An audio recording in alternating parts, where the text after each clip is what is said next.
One of my favourite quotes is the lens looks both ways. So it looks into the animal, but it also looks into the artist as well. My love of animals is definitely shown in the work, and my emotional side as well. Hello, I'm Alfie Bowen. I'm here at Castle Fine Art to sign my debut collection of prints titled Call of the Wild. So the Call of the Wild collection is 3 of my favourite images from the last 4 years of my career. It became my escape after a decade of bullying, so it became my way of dealing with the trauma. I was bullied at school because I'm autistic and have an anxiety disorder.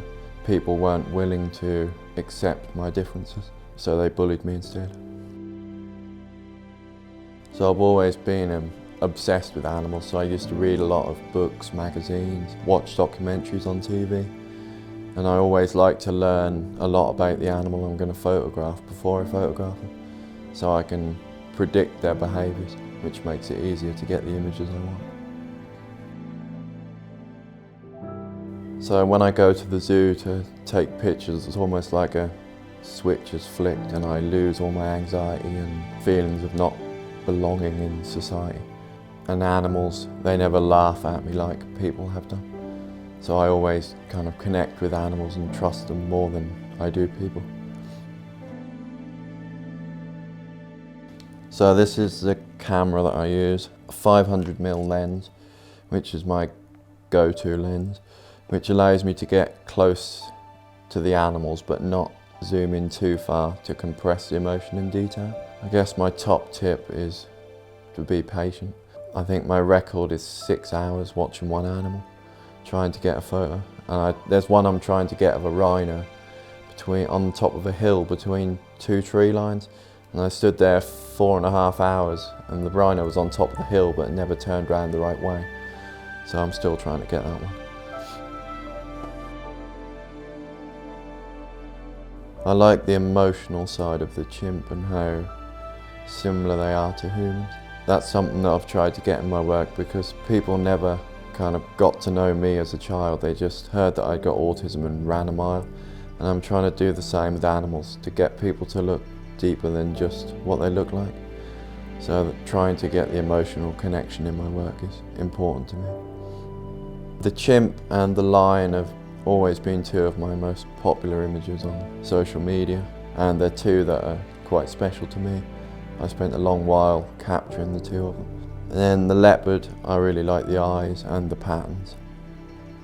I've always preferred black and white. It's much simpler, allows for a stronger emotional impact, and encourages people to connect emotionally rather than looking at how the animals look. So I've just made a film with Water Bear Network about my journey with autism and photography. And I've also signed a global book deal for the publication of my first coffee table book in September. It's a really exciting time, and I've been dreaming about a book for 4 years, so it's really exciting that it's finally happening. So the autism allows me to notice small details about everything, which can be exhausting at times, but also beneficial for my art. I spend a lot of time thinking about my images before I go and take them, so I'll normally sketch them out. The autism gives me the obsession and determination to keep working in the field until I capture the shot perfectly how I imagined it, which sometimes takes months. One of my big aims is to raise awareness of autism and inspire other autistic children so that none of them have to feel as lonely as I did. It's a special feeling that I'm inspiring other artists, but also that I'm inspiring other autistic people. I get lots of letters from little children that I've inspired them to get out into nature. One in particular does bird photography and she's just won several awards, so that's really nice. Never thought I'd be achieving what I am today, and people always ask me what I see myself doing in 5 years, and I never know the answer because I never imagined that I'd be doing what I am now. So art has given me a voice when I didn't necessarily have one before. I could never get my words out at school, never had the confidence to speak to people. So art's given me the confidence to do that.